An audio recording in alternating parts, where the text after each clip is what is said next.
You've been lied to your entire life. Everything you learned in school about Africa, about knowledge, about civilization completely backward. While Europe was drowning in the Dark Ages, barely able to write their own names, there existed a city in Africa with over 1 million books, 1 million manuscripts, medical textbooks, astronomical charts, mathematical proofs, poetry, philosophy, law, but here's what makes your blood boil.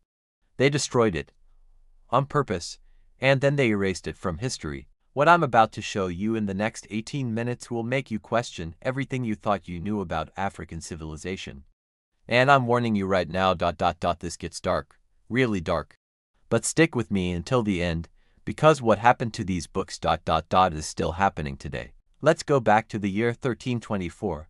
Europe is fighting over scraps of land, burning women as witches, dying from the plague because they think bathing is sinful. Meanwhile, in West Africa a man named Mansa Musa is about to do something so outrageous, it would crash the entire Mediterranean economy for the next decade. But before I tell you what he did, you need to understand where he came from. Timbuktu, the name sounds mythical, right? Like Atlantis or El Dorado.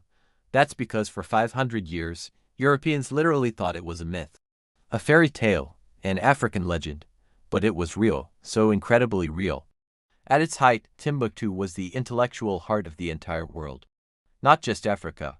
The world. We're talking about a city with over 100,000 residents in the 1500s, larger than London at the time. 3 massive universities, Sankore, Jingerber, and Sidi Yahya. Over 180 Quranic schools. And here's the part that'll blow your mind. Conservative estimates put the number of manuscripts in Timbuktu between 700,000 to 1 million books. Let me put that in perspective. At the same time, the prestigious library at Oxford University in England had less than 2,000 books. The Vatican Library, about 5,000. Africa had 1 million, but wait. If all this existed, why didn't you learn about it in school? That's the dark part, and it gets so much worse. But first, let me show you what was actually in these books, because when you see this, you'll understand why they wanted them destroyed. I got access to some of the surviving manuscripts, the ones that escaped the burning, and what's inside them. It literally rewrites everything we know about African civilization. Medical textbooks describing cataract surgery in the 1400s, astronomical charts tracking Venus with precision that wouldn't be matched in Europe for 200 more years. Mathematical proofs. One manuscript I saw contained a detailed gynecological procedure for complicated births. Another discussed the Earth's rotation. Another, and this one gave me chills, detailed chemical compounds for what we would today call antibiotics, made from tree bark and herbs. But here's where it gets controversial. These books also contain something that certain people found threatening: trade routes, banking systems, democratic governance structures, legal codes that included women's property rights. Think about that. While European women couldn't own property, couldn't vote, were literally considered property themselves. African manuscripts in Timbuktu were detailing legal frameworks for female land ownership, divorce rights, and inheritance laws. The scholars of Timbuktu weren't just copying knowledge from other civilizations. They were creating it. Original mathematics, original medicine, original philosophy. Ahmed Baba, remember this name because it becomes important later, was one of these scholars. The man wrote over 40 books himself and owned a personal library of 1,600 volumes.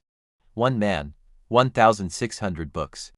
In the 1500s, but then they came, the invaders, and what they did to Ahmed Baba, to his books, to this entire civilization. It's one of the darkest chapters in human history. But before I tell you about the destruction, and trust me, you need to hear this, let me show you how this incredible library system even existed in the first place. Remember Mansa Musa, the guy I mentioned earlier, who crashed an entire economy? Here's what he did. In 1324, he decided to make a pilgrimage to Mecca. Sounds normal, right? Except Mansa Musa was the richest human being who ever lived, not hyperbole. Adjusted for inflation, this man made Jeff Bezos look like he's on food stamps. He traveled with 60,000 people, 60,000. He brought 80 camels, each carrying 300 pounds of pure gold. He was so generous, giving away gold to everyone he met, that he literally caused hyperinflation across North Africa and the Middle East. Gold became worthless for a decade because one African king was too generous. But here's what most people don't know about this journey. He wasn't just showing off. He was shopping for books, shopping for scholars. He came back with architects, with professors, with entire libraries worth of manuscripts. And he paid them so well that scholars from as far as Baghdad were traveling to Timbuktu for job opportunities. Timbuktu became the Silicon Valley of the medieval world. The economics were genius. Gold from West African mines would trade for salt from Saharan deposits.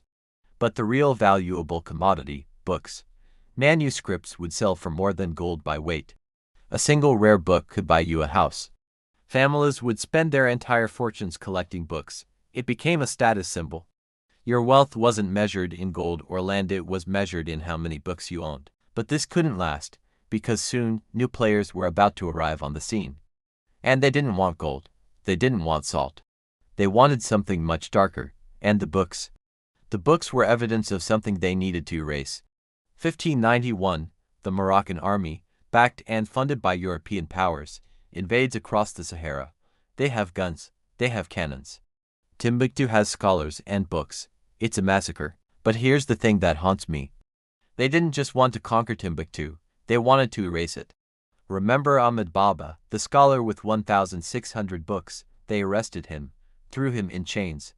But before they dragged him away, they did something that when you hear it, you'll understand the true evil of what happened.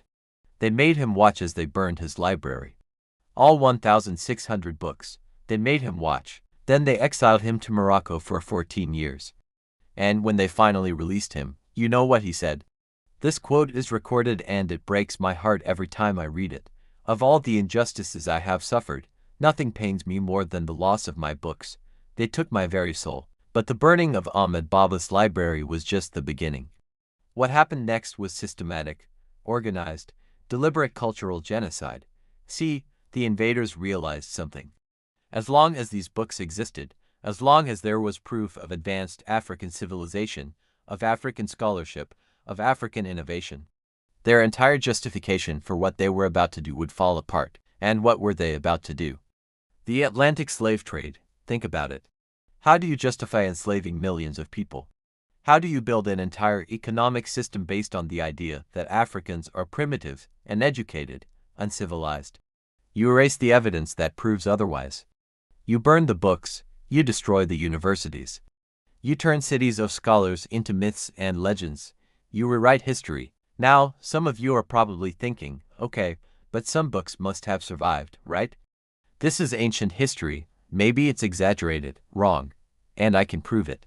Because what I'm about to show you is happening right now, today, in 2024, between 2012 and 2013, when extremist groups briefly controlled Timbuktu. You know what they targeted first? Not banks, not government buildings. The libraries. They burned thousands of manuscripts. On purpose, in the 21st century, with cameras watching. But here's where the story takes a turn that gave me hope. The librarians of Timbuktu, these absolute heroes, they smuggled out nearly 400,000 manuscripts in the middle of a war zone.